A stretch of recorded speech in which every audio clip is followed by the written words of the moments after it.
नमस्कार विद्यार्थी मित्रांनो, आज आपण कृती क्रमांक 4 म्हणजेच आपला जो सराव झालेला आहे, सराव परीक्षा क्रमांक 2 जी दिनांक 6 जानेवारी 2025 ला झाली आणि त्यामधील प्रश्न क्रमांक 1 ते 3 आपण यापूर्वीच्या व्हिडिओमध्ये पाहिले आहेत। आज आपण प्रश्न 4 पाहणार आहोत। प्रश्न 4 हा हॉट क्वेश्चन असतो, गरम प्रश्न असतो, पण थंड डोक्याने जर तुम्ही सोडवला तर नक्कीच या प्रश्नामध्ये तुम्हाला तब्बल 2 गणित सोडवले की 8 मार्क मिळतात आणि दिलेले 3 असतात। याच्यामध्ये लक्षात घ्या, प्रश्न 4 मध्ये 3 गणितापैकी पेपर प्रश्नपत्रिका पाहिल्याबरोबर तुम्हाला त्यातील एक गणित लगेच सुटतं आणि राहिलेल्या 2 गणिताला मात्र तुम्हाला कौशल्य वापरावं लागतं, तुमचं स्किल वापरावं लागतं, तुमची बुद्धी वापरावी लागते आणि ती बुद्धी नक्कीच तुमच्याकडे आहे।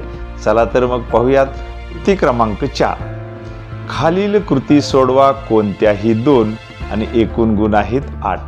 त्यातील पहिली कृती आहे, एक टाकी 2 नळाच्या साहाय्याने 6 तासात पूर्ण भरते। एकच टाकी आहे आणि त्या टाकी भरण्यासाठी 2 नळ आहेत। त्यातील फक्त लहान नळाने टाकी भरण्यास लागणारा वेळ फक्त मोठ्या नळाने टाकी भरण्यास लागणाऱ्या वेळेपेक्षा 5 तास जास्त असतो, तर प्रत्येक नळाने ती टाकी भरण्यास किती वेळ लागतो? मित्रांनो, गणित वाचल्याबरोबर ते गणित कोणत्या प्रकरणावर आहे हे अगदी समजलं पाहिजे।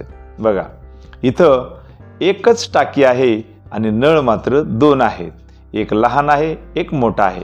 मग तुम्ही म्हणाल सर हे तर सोपं आहे, लहान नळाने टाकी भरण्यास x तास लागतात आणि मोठ्या नळाने टाकी भरण्यास y तास लागतात। पण मित्रांनो, इथं 2 अटी आहेत का? नाही, अटी एकच आहे। वेळ लागणारा हा 6 तास आहे, म्हणजे एका टाकीसाठी 6 तास लागतात। म्हणजे हे त्या ठिकाणी 2 चलातील रेषीय समीकरण बिलकुल नाही, म्हणजे हे समीकरण वर्ग समीकरणावर आधारित आहे। तेव्हा प्रत्यक्षात आपण टाकीकडे जाऊयात, नळाने पाणी सोडून बघूयात आणि मग आपल्याला समजेल की कोणत्या नळाला जास्त वेळ लागतो आणि कोणत्या नळाला कमी आणि किती वेळ लागतो हे आपल्याला काढायचं आहे। चला, मी घेऊन जातो तुम्हाला टाकीकडे।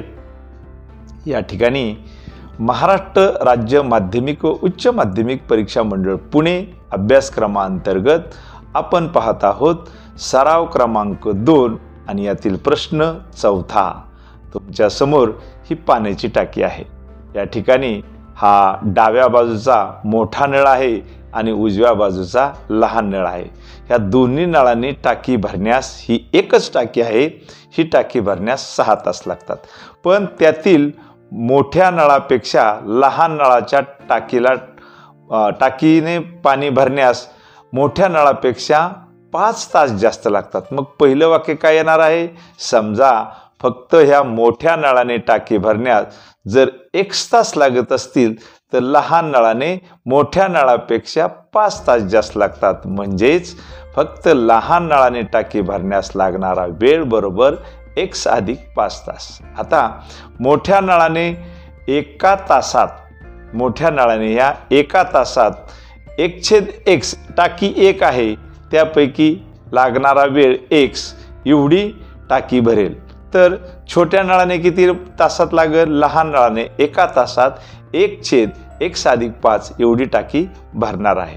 म्हणजे आपल्याला एका तासात मोठ्या नळाने 1/x तर छोट्या नळाने 1/x अधिक 5 एवढा वेळ लागणार आहे। आणि दोन्ही नळांनी एका तासात टाकी भरण्यासाठी 1/x अधिक 1/x अधिक 5। मग लागणारा वेळ किती आहे? तो आहे 6। म्हणजे एका तासात 6, या ठिकाणी दोन्ही नळांनी टाकी पूर्ण भरण्यास 6 तास लागतात। म्हणजेच दोन्ही नळांनी एका तासात टाकी भरण्यासाठी 1/6 एवढा वेळ अपेक्षित आहे। आता याच्यावरून आपल्याला समीकरण तयार करावं लागेल। चला तर मग मी घेऊन जातो तुम्हाला आता छोटा नळ, मोठा नळ आणि त्याने लागणारा वेळ। जाऊयात आपण फ्यू बोर्डकडे आणि मी समीकरण आता डायरेक्ट मांडतो। आपल्याला तर आता छोट्या नळ आणि मोठ्या नळाने लागणारा वेळ माहिती झालेला आहे. म्हणून या ठिकाणी समीकरण तयार करूयात आपण आता. 1/x अधिक छोटा नळ 1/x अधिक 5 बरोबर 1 टाकी भरण्यासाठी 6 तास लागतात. आता आपण हा दिलेले समीकरण त्याच्या सामान्य रूपात मांडावं लागणार आहे. मग काय करावं लागेल मला? हे 2 अपूर्णांक आहेत त्यांचा आपल्याला छेद समान करावा लागेल. म्हणून मी या ठिकाणी ह्या पहिल्या अपूर्णांकाला म्हणजेच ह्या x ला x अधिक 5 ने गुणतो. छेदाला गुणलं, आता मला अंशालाही गुणावं लागेल. x अधिक 5 अधिक दुसरा छेद किती आहे? x अधिक 5 आहे. याला मला कितीने गुणावं लागेल? छेदाला x ने गुणावं लागेल आणि वरती ह्या 1 ला x नेच गुणावं लागेल बरोबर 1/6. छेद समान झाले. आता दोघाचाही छेद जर आपण समान केला तर तो किती होणार आहे? x वर्ग अधिक 5x. x वर्ग अधिक 5x. x ने x ला गुणलं आणि x ने 5 ला गुणलं तर दोघाचा छेद समान झाला. वरच्या अंश 1 ने ह्या कंसाला गुणलं तर 1x अधिक 5 5 अधिक ह्या 1 ने x ला गुणलं तर x आलेला आहे बरोबर 1/6. म्हणजेच अंशस्थानी x अधिक 5 अधिक x म्हणजे किती x झाले? ते झाले 2x अधिक 5 छेद x वर्ग अधिक 5x बरोबर 1/6. आता तिरकस गुणाकार करूयात. हा उजव्या बाजूचा 6 हा डाव्या बाजूच्या ह्या 2x अधिक 5 ला गुणिले असणार आहे आणि उजव्या बाजूचा हा 1 ह्या डाव्या बाजूच्या छेदाला गुणिले असणार आहे. आपण गुणाकार करूयात. या ठिकाणी 1 गुणिले x वर्ग अधिक 5x बरोबर 6 गुणिले 2x अधिक 5. कंस सोडून घेऊयात. आता 1 ने गुणल्यानंतर तेवढाच गुणाकार येणार आहे. x वर्ग अधिक 5x बरोबर 6 दुने 12x आणि 6 पंचे 30. आता वर्गपद चलपद डाव्या बाजूला आहेत. आता उजव्या बाजूचे हे दोन्ही एक चलपद आणि स्थिर पद आपण उजवीकडून डावीकडे घेऊयात. म्हणजेच या ठिकाणी काय होईल? x वर्ग अधिक 5x अधिक 5x 12x वजा झाले आणि 30 सुद्धा वजा झालेले आहेत आणि उजव्या बाजूला राहिला 0. आता हे अधिक 5x आणि वजा 12x हे चलपद आहेत, स्वरूप पद आहेत, त्यांना आपण सरळ रूप देऊयात. म्हणजेच x वर्ग 12x मधून 5x गेले तर वजा 7x राहिले आणि वजा 30 बरोबर 0. वजा 12 हे वजा आहेत. मोठ्या संख्येतून लहान संख्या गेली आणि उत्तराला मोठ्या संख्येचं चिन्ह दिलं. आता आपल्याला x वर्ग अधिक bx अधिक c बरोबर 0 या स्वरूपात वर्ग समीकरण मिळालेलं आहे. या ठिकाणी लक्षात घ्या, हे वर्ग समीकरण नेहमी अवयव पद्धतीनेच सुरुवातीला सोडवा. 99% अवयव पद्धतीने सुटतं, पण विद्यार्थी विनाकारण या वर्ग समीकरणाचं ऑपरेशन करून टाकतात. कुणी पूर्ण वर्ग पद्धतीने सोडतं, कुणी सूत्राने सोडतं. पण जिथं आजार गोळीने नीट होत असेल, ऑपरेशनची काय गरज आहे? मग गुणाकार आला पाहिजेत वजा 30, बेरीज आली पाहिजेत वजा 7. कोणत्या संख्या आहेत? 10 व्यतिरिक्त 30 वजा 10 आणि अधिक 3. म्हणजेच तुम्ही डायरेक्ट संख्या मांडू शकता आता या ठिकाणी, किंवा अवयव पाडा, म्हणजे विद्यार्थ्यांना चुका होणार नाहीत. x वर्ग वजा 10x अधिक 3x वजा 30 बरोबर 0. एकदा खात्री करून घ्या, वजा 10x मधून 3x गेले, वजा 7x राहिले आणि वजा 10चा आणि 3चा गुणाकार वजा 30 येणार आहे.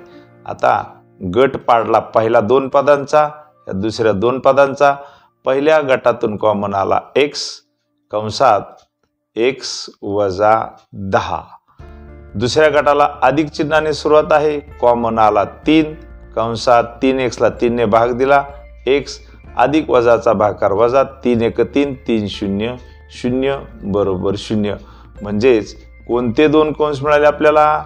x वजा 10 गुणिले x अधिक 3 बरोबर 0. म्हणजेच दोन कंसांचा गुणाकार 0 असण्याचा अर्थ पहिला कंस x वजा 10 बरोबर 0 किंवा दुसरा कंस x अधिक 3 बरोबर 0. आता x ची किंमत काढूयात. वजा 10 डावीकडून उजवीकडे शून्याकडे आले तर ते अधिक होतील आणि हे x बरोबर अधिक 3 आहे ते डावीकडून उजवीकडे आले तर वजा 3 होतील. म्हणजे आपल्याला x च्या दोन किमती मिळाल्यात. कोणती योग्य आहे? कोणत्याही या ठिकाणी लागणारा वेळ हा ऋण असतो का? नाही. म्हणजे ही किंमत अग्राह्य आहे. याचा अर्थ x बरोबर जर आपण 10 ही किंमत घेतली तर आपण काय मानलेलं आहे? मोठ्या नळासाठी लागणारा वेळ या ठिकाणी फक्त मोठ्या नळासाठी किती तास लागणार आहेत? मग इथे लिहूयात आपण. मोठ्या नळासाठी लागणारा वेळ मोठ्या नळाने जर आपण टाकी भरायचं ठरलं, मोठ्या नळाने लागणारा वेळ हा 10 तास असणार आहे. 10 तास. तर छोट्या नळाने किती वेळ लागेल? मोठ्या नळापेक्षा 5 तास जास्त. म्हणजे 10 x अधिक 5 आपण घेतलेलंच आहे. छोट्या नळाने लागणारा वेळ छोट्या नळाने लागणारा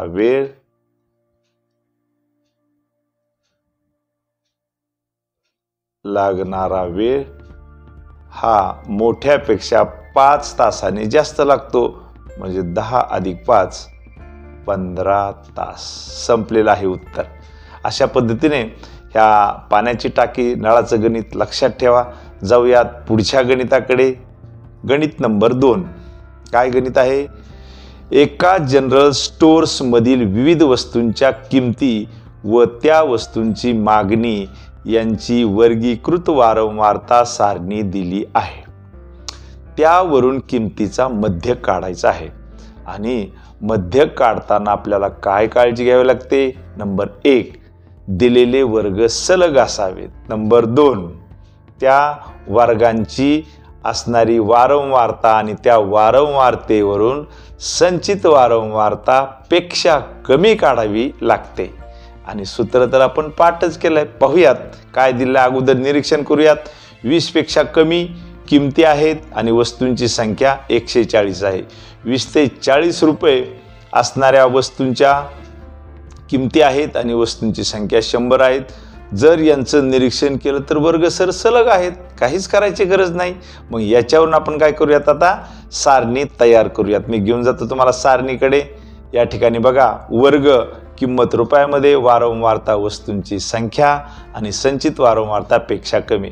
पहिला वर्ग 20 पेक्षा कमी म्हणजे 0 ते 20. विद्यार्थी इथंही वर्गमध्य काढायचा प्रयत्न करतात. वर्गमध्य कुठं काढायचं आहे? ज्या वेळेस तुम्हाला 3 पद्धती विचारल्या जातात, सरळ पद्धत, गृहीत मध्य पद्धत आणि मध्य प्रमाण विचलन, याच ठिकाणी वर्गमध्य लागतो. आता ही मध्य काढायचं आहे आपल्याला. 3 आडवे उभे 3 कॉलम लागतील. वारंवारता 140. मग पहिल्या वर्गाची संचित वारंवारता ही तेवढीच असणार आहे. किती असणार आहे? 140. याचा अर्थ काय झाला? 140 20 पेक्षा कमी किंमत असणाऱ्या वस्तू 140 आहेत. यानंतर दुसऱ्या वर्गाची 20 ते 40 या वर्गाची संचित वारंवारता असणार आहे पेक्षा कमी. पहिले 140 आणि हे 100 म्हणजेच किती झाले? 240. तिसऱ्या वर्गाची वारंवारता संचित असणार आहे. आधीच्या वर्गाचे हे 240 अधिक हे 80 बरोबर 320. 20 संचित वारंवारता झाली।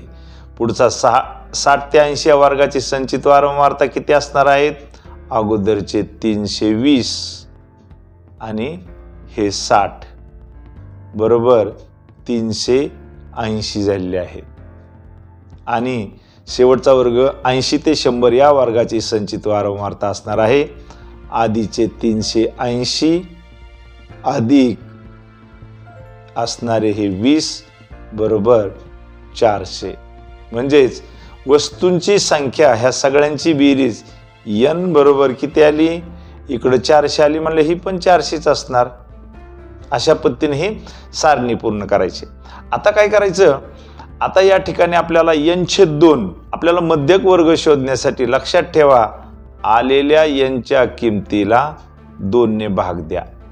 400 भागिले 2 म्हणजेच भागाकाराला 200। आता ह्या 200 ह्या प्राप्तांकाचा समावेश ह्या संचित वारंवारतामध्ये पाहायचा। इकडे जी तिसरा कॉलम आहे त्याच्यामध्ये कुठे समावेश करताल? 140 ला जर केला तर तो कमी पडतोय, 240 आहेत म्हणजे इथं बरोबर 40 जास्त आहेत, 320 तर त्याच्यापेक्षा मोठे आहेत। आपला मध्यक वर्ग या वर्गात समावेश होणार आहे। कोणत्या वर्गामध्ये?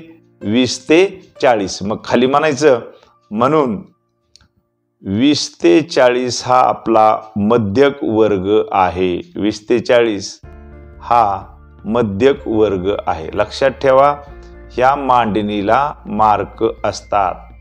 हा आपला मध्यक वर्ग आहे। मध्यक वर्ग आहे ही नोंद करा, याला मार्क आहे। त्यानंतर आपल्याला मध्यक काढण्यासाठी जे सूत्र आहे अगोदर सूत्र लिहूयात आपण या ठिकाणी। मध्यक बरोबर लोअर लिमिट म्हणजे खालची मर्यादा अधिक चौकटी कंसामध्ये n/2 वजा CF चौकटी कंस पूर्ण h भागिले f हे गुणिले आहेत चौकटी कंसाला। आता आपण काय काय लागतं आपल्याला? l म्हणजे मध्यक वर्गाची खालची मर्यादा म्हणजे 20 आली।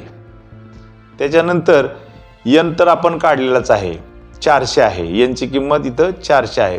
त्यानंतर CF म्हणजे मध्यक वर्गाच्या आधीच्या वर्गाची संचित वारंवारता, इथं पण सारणीमध्ये अवश्य नोंद करा। संचित वारंवारता 140 आहे, आपण इथं म्हणूयात CF बरोबर 140। त्यानंतर हाईट म्हणजे वर्गांतर किती आहे? सलग वर्ग कोणताही एक घ्या, त्या सलग वर्गाच्या वरच्या मर्यादेतून खालची मर्यादा वजा करा। 40 मधून 20 गेले तर 20 राहिले, 60 मधून 40 गेले तर 20 राहिले, याचा अर्थ वर्गांतर आहे 20। आणि F म्हणजे मध्यक वर्गाची असणारी प्रत्यक्ष वारंवारता, हे बघा इथं आली प्रत्यक्ष वारंवारता F किती आहे? 100 आहे, म्हणजे F ची किंमत 100 झालं। यालाही मार्क आहे। ज्यावेळेस तुम्ही ह्या किमती टाकतात याला सुद्धा मार्क आहेत, इथंही तुम्हाला मार्क असतो। ह्या 4 किमती काढल्या, यालाही गुणदान केलं जातं। सूत्रालाही गुणदान आहेत। आता सूत्राप्रमाणे आपण किमती टाकूयात। L ची किंमत मध्यक वर्गाची खालची मर्यादा 20 अधिक n/2 किती आली? डायरेक्ट मांडा की आता 200 भागिले आपलं 400 n आहे आणि त्याला भागिले 2 किती आलाय भागाकार तुमचा? 200 आलाय। तुम्ही डायरेक्ट या ठिकाणी टाकू शकता चौकटी कंसामध्ये, किंवा तुम्ही इथं असंही म्हणू शकता n ची किंमत 400 भागिले 2 वजा CF मध्यक वर्गाच्या आधीच्या वर्गाची संचित वारंवारता 140 चौकटी कंस पूर्ण गुणिले वर्गांतर आहे 20 आणि वारंवारता त्या वर्गाची आहे 100। या ठिकाणी सूत्राला मार्क आहेत। सूत्राप्रमाणे तुम्ही किमती टाकल्या त्यालाही मार्क असतो। आता आपण कंस सोडूयात। विद्यार्थी काय करतात? इथं चुकून 20 हे गुणिले ठेवतात। कोणतं चिन्ह मध्ये? अधिक चिन्ह आहे, काळजीपूर्वक घ्या। अधिक चिन्ह आहे। या 20 ला जोपर्यंत तुम्ही त्याच्या पुढच्या किमतींची बंदोबस्त करत नाही, सरळ रूप देत नाही, तोपर्यंत 20ला हातही लावू नका, तसेच जाऊ द्या खाली खाली. 400ला 2ने भाग दिला, पण विद्यार्थी काय करतात, विनाकारण्याचा लसावी मसावी काढत बसतात. 400ला 2ने भाग दिला तर किती येणार आहे भागाकार, तो येणार आहे 200. तुम्ही ऑलरेडी काढलेलाच आहे. हे बघा 400 भागिले 2 इथे किती आलाय भागाकार, 200 आलेला आहे. 400 भागिले 2 200 वजा 140 गुणिले 20/100. आता परत खाली बरोबर चिन्ह तसं ठेवा, कारण ते मध्यकाचं आहे. मध्यक बरोबर 20. बघा मी 20ला बिलकुल हात लावले नाही, जसे आहे तसे खाली खाली आलेले आहेत. आता 200 मधून 140 गेले तर किती राहिले, 60 राहिले. आता हा कंस गुणिले आहे, म्हणजे त्याचा अर्थ हे 60 कोणाला गुणिले असणार आहेत, या 20/100ला. लक्षात घ्या, मी 20ला बिलकुलही अजून स्पर्श केलेला नाही, जसे आहेत तसेच मांडतोय. परतही 20 मी खालीच मांडले. विद्यार्थी काय करतात, ह्या 20ची 60ची बेरीज करतात. अरे बाबा हे 60 ह्या 20/100ला गुणिले आहेत. याला आधी सरळ रूप द्या, शून्याला 0 गेला, छेदाचा 0, अंशाचा 0, खाली एकच राहिला. म्हणजेच तुम्हाला 6चा आणि 2चा गुणाकार आहे, तो किती आला, 6 दुने 12. आणि आता तुम्हाला ह्या दोघांची बेरीज करायची आहे, ती आलेली आहे 20×10 + 2 32. याचा अर्थ आपलं उत्तर संपलेलं आहे. विचारलेला प्रश्न होता मध्यक काढा, किती आला मध्यक, 32 आला. संपलं. जाऊयात पुढच्या गणिताकडे. पुढचं गणित काय आहे ते आधी आपण या ठिकाणी वाचून घेऊयात. एका सरळ रस्त्यावर ए आणि बी ही 2 ठिकाणे आहेत, त्यातील अंतर 30 किलोमीटर आहे आणि हमीद मोटारसायकलने ए पासून बीच्या दिशेने जाण्यास निघतो. त्याचवेळी जोसेफ मोटारसायकलने बी पासून एच्या दिशेने जाण्यास निघतो. हे दोघे 20 मिनिटात एकमेकांना भेटतात. जोसेफ जर त्याच वेळी निघून विरुद्ध दिशेने गेला असता तर हमीद त्याला 3 तासाने भेटला असता. तर प्रत्येकाच्या प्रवासाचा वेग किती असणार आहे. आता हेच गणित मी तुम्हाला चित्राच्या साहाय्याने पॉवर प्रेझेंटेशनच्या माध्यमामधून दाखवतो. इथं 2 व्यक्ती आहेत. कोणत्या 2 आहेत, एक आहे हमीद, दुसरा आहे जोसेफ. आणि हे दोघंही मोटरसायकलवर निघालेले आहेत. बघा कसे निघालेले आहेत. आपण या ठिकाणी पहिलं गणित हे पाहिलेलंच आहे. इथं हमीद बघा एच्या ठिकाणी उभा आहे आणि बीच्या ठिकाणी जोसेफ आहे आणि हे दोघं एकमेकांना 20 मिनिटात भेटतात. म्हणजे 20/60 का केलं आहे, 60 मिनिटापैकी 20 मिनिटामध्ये हे भेटतात आणि ए ते बीचं अंतर हे 30 किलोमीटर आहे. आता हमीद हा ए पासून निघाला आणि जोसेफ हा बी पासून निघाला, तर हे दोघं एकमेकांना 30 किलोमीटरचं जे अंतर आहे ते त्यांच्या गाडीच्या वेगावर अवलंबून आहे. आता दोघांच्या गाड्यांचा त्यांचा वेग काढायचा आपल्याला. म्हणजे हे गणित आहे 2 चलातील रेषीय समीकरण. आता पहिल्यांदा आपण हे दोघं 20 मिनिटात कसे भेटतात ते पाहूयात. चला, हमीद जोसेफ 1 2 3 निघा. यस, भेटलेले आहेत. किती मिनिटात भेटलेत, 60 पैकी 20 मिनिटामध्ये. आता ही झाली पहिली अट मित्रांनो. आता दुसऱ्या अटीमध्ये काय होतं, जर जोसेफ हा तिथून परत त्याच्या विरुद्ध दिशेने गेला असता तर उघडच आहे, जोसेफ पुढे जाणार, तोपर्यंत हमीद त्याच्या पाठीमागून गॅप पडलेला आहे. म्हणजे या ठिकाणी आपल्याला हमीदचा वेग हा x km/h, तासाला त्याचा x किलोमीटर आहे, वेग माहीत नाही, आणि जोसेफचा वेग हा y km/h असं आपण जर मानलं तर आपल्याला जेव्हा दोघे एकमेकांच्या दिशेने प्रवास करतात तेव्हा हमीदने 20 मिनिटात कापलेले अंतर. मग आता 20 मिनिटात कापलेले अंतर आपल्याला सूत्र माहिती आहे, वेग गुणिले वेळ. म्हणजेच वेग किती आहे, वेग आहे हमीदचा x आणि वेळ किती लागतोय, या ठिकाणी वेळ लागतोय 20, 60 पैकी 20. बघा वेग गुणिले वेळ, 60 पैकी 20, शून्याला 0 गेला, 2 × 2 = 6, म्हणजे x/30 3 एवढा वेळ हे अंतर हे कोणाला लागणार आहे? हमीदला लागणार. हमीदने कापलेलं अंतर 103 आहे. तसंच जोसेफचं किती असणार आहे? जोसेफने कापलेले अंतर बरोबर वेग त्याचा y होता आणि त्याने कापलेलं अंतर हे 60 पैकी 20 म्हणजे इथेही शून्याला शून्य गेला, बे 6 म्हणजेच y/3 एवढं अंतर जोसेफने कापलेलं आहे. ज्या वेळेस आता हे हमीदने कापलेलं अंतर 103 आणि जोसेफने कापलेलं अंतर y/3 आहे आणि एकूण अंतर किती आहे दोघांनी कापलेलं अंतर? हे आहे 30 किलोमीटर. म्हणजे पहिलं दिलेल्या अटीवरून समीकरण काय तयार होणार आपलं? 103 हे हमीदचं अंतर अधिक जोसेफचं कापलेलं अंतर y/3 बरोबर 30 किलोमीटर. हे झाली पहिली अट. आता ज्यावेळेस जोसेफ हा मूळ ठिकाणापासून पुढे जातो, तिथून परत जातो, त्यावेळेस हमीदला बघा थोडा उशीर लागतोय का नाही? म्हणजे इथं ह्या दोघांच्या मध्ये फरक पडलेला आहे. म्हणजे हमीदने कापलेलं अंतर बरोबर त्याचा वेग आहे x आणि वेळ लागतोय 3 तासाचा फरक म्हणजे 3x झालेला आहे. आणि जोसेफ किती असणार आहे? तो हे 3 तासाचा फरक आहे 3y आणि या ठिकाणी 3x आणि 3y एवढं यांचं अंतर आलेलं आहे. आणि आपल्याला दिलेल्या अटीनुसार हे गणित सोडवायचं आहे. मी परत एकदा दाखवतो पहिल्यापासून. बघा या ठिकाणी हमीद A ठिकाणापासून B हे दोघेही एकमेकाच्या विरुद्ध त्यांची तोंड आहेत.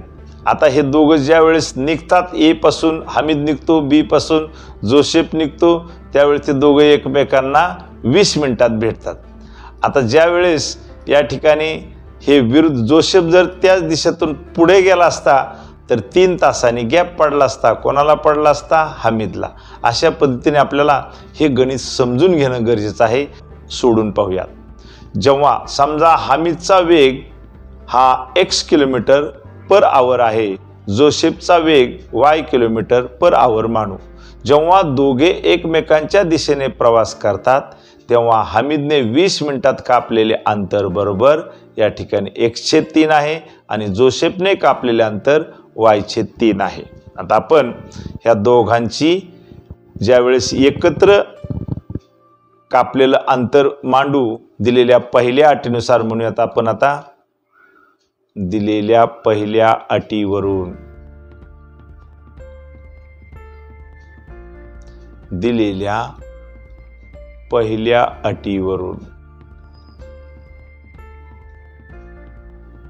पहिली अट काय आहे? 30 किलोमीटर अंतर आहे. म्हणजेच हमीदचे कापलेलं अंतर अधिक जोसेफचे कापलेले अंतर बरोबर 30. आता दोघांचा छेद समान आहे म्हणून 3 आला. वरच्या अंशांची बेरीज केली तर x अधिक y आणि या ठिकाणी 30 3 भागिले आहेत गुणिले होतील म्हणजेच x अधिक y बरोबर 30×3=90 आपलं तयार झालं आहे समीकरण नंबर 1. आता दुसरी जी अट आहे, दुसरी अट काय सांगते? अंतर तर तेच आहे 30 किलोमीटरचं आहे, पण जोसेफ या ठिकाणी काय म्हणतात? जोसेफ जर त्याच वेळी विरुद्ध दिशेने निघून गेला असता तर हमीद त्याला 3 तासांनी उशिरा भेटला असता. म्हणजेच फरक त्या ठिकाणी 3चा पडलेला आहे. मग दिलेल्या दुसऱ्या अटीवरून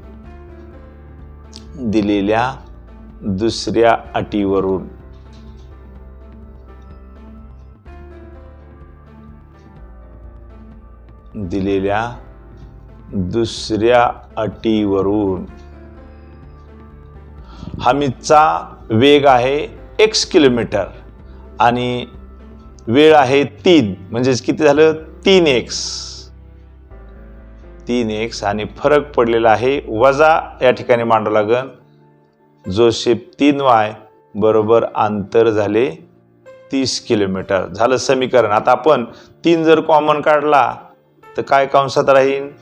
x वजा y बरोबर 30. 3 कंसाला गुणिले आहेत, डावीकडून उजवीकडे आले तर भागिले होतील 30ला. म्हणजेच हे समीकरण असं तयार होईल x वजा y भागिले 30 आणि कंसाला गुणिले आहेत. लक्षात घ्या, एकटं पद कधीच येत नाही. ह्या दोन्ही पदातून कॉमन 3 काढल्यामुळे हे गुणिले आहेत आणि आता हे इकडे भागिले झालेले आहेत. म्हणजेच x वजा y बरोबर 3 1 3 3 0 0. समीकरण नंबर 2. 3 1 3 3 1 3 3 0 0. आता समीकरण 1 आणि 2 सहज सुटणार आहे. बेरीज करा किंवा लोप करा किंवा चलाची किंमत टाका. मी आता दोन्ही समीकरणांची बेरीज करूयात आपण. समीकरण 1 व 2 ची बेरीज करू. 1 आणि 2 ची बेरीज. समीकरण 1 आहे x अधिक y बरोबर 90. समीकरण नंबर 1. दुसरा आहे x वजा y बरोबर 10. समीकरण नंबर 2. काय कोणती क्रिया करायची? बेरीज. बेरीज करताना चिन्ह बदलत नाहीत, वजाबाकी करतानाच बदलतात. कोणाचा लोप झाला? y चलाचा. हा 1x आणि हा 1x. किती x झाले? 2x. आणि हे 90 अधिक 10 झाले 100. 2 गुणिले आहेत, इकडे आहे 100ला भागिले होतील. म्हणजेच या ठिकाणी आपला भागाकार 100 भागिले 2 म्हणजे 50. कोणत्याही संख्येला 2 ने भाग दिला तर निम्मा भागाकार येतो. म्हणजे x ची किंमत 50 आली आहे. आलेली x बरोबर 50 ही किंमत समीकरण 1 मध्ये ठेवूयात. x बरोबर 50 ही किंमत समीकरण 1 मध्ये ठेवूयात. ही किंमत समीकरण 1 मध्ये ठेवू. 1 मध्ये ठेवू. समीकरण 1 आहे x अधिक y बरोबर 90. x ची किंमत 50 अधिक y बरोबर 90. 50 डावीकडून उजवीकडे गेले, 90ला ते वजा होतील. 90 वजा 50 y बरोबर 90 मधून 50 गेले 40. आता आपल्याला विचारले काय? तर प्रत्येकाचा प्रवासाचा वेग किती होता. मग x कोणाबद्दल मांडलेला आहे? हमीदचा. म्हणून खाली म्हणायचं हमीदचा मोटारसायकलचा वेग. मोटारसायकलचा वेग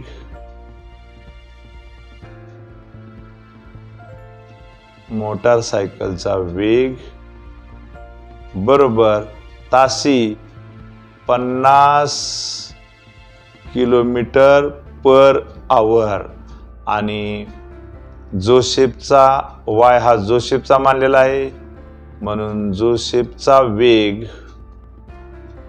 मोटारसायकलचा वेग बरोबर 40 किलोमीटर पर आवर. संपलेलं आहे आपलं गणित आणि झालेला आहे 4था प्रश्न.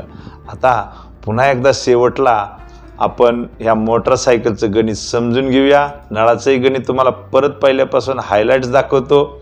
मित्रांनो, हा मोठा नळ आहे, हा छोटा नळ आहे. मोठ्या नळाने जर 1 तास लागत असेल तर छोट्या नळाला 1 अधिक 5 तास जास्त लागतात. आणि दोघं एक टाकी म्हणजे 6 तासात भरते. याचा अर्थ 1/1 अधिक 1/1 अधिक 5 बरोबर 1/6 असं एक गणित तयार होतं. त्यानंतर ह्या 2 मोटरसायकली आहेत. एक आहे हमीद, एक आहे जोसेफ. हे दोघंही एकमेकांना कसे भेटतात? 20 मिनिटांमध्ये 20/60 का केला आहे?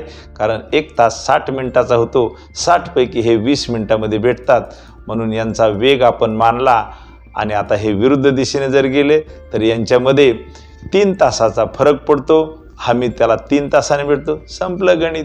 मित्रांनो, अशा प्रकारे आपला 4था प्रश्न संपलेला आहे. नक्कीच हा व्हिडिओ चित्राच्याद्वारे, पॉवर प्रेझेंटेशनच्याद्वारे या माध्यमामधून तुम्हाला चांगला समजेल. पुन्हा पुन्हा व्हिडिओ बघा. याच्यासारखेच आव्हानात्मक गणितं तुम्हाला पुढील काही 3 प्रश्नपत्रिकेमध्ये पाहायला मिळतील. तेव्हा आपण याच्यानंतर प्रश्न 5वा पाहणार आहोत आणि त्यानंतर पुढील सराव आपला पुढच्या आठवड्यात होणार आहे, सराव क्रमांक 3. भेटूयात. प्रश्न क्रमांक 5 घेऊन येतोय तुमच्यासाठी. गंमत जम्मत आनंदाने शिकूयात आणि मिळवूयात आउट ऑफ 40 पैकी 40. भेटूयात पुढील व्हिडिओमध्ये. Thank you very much.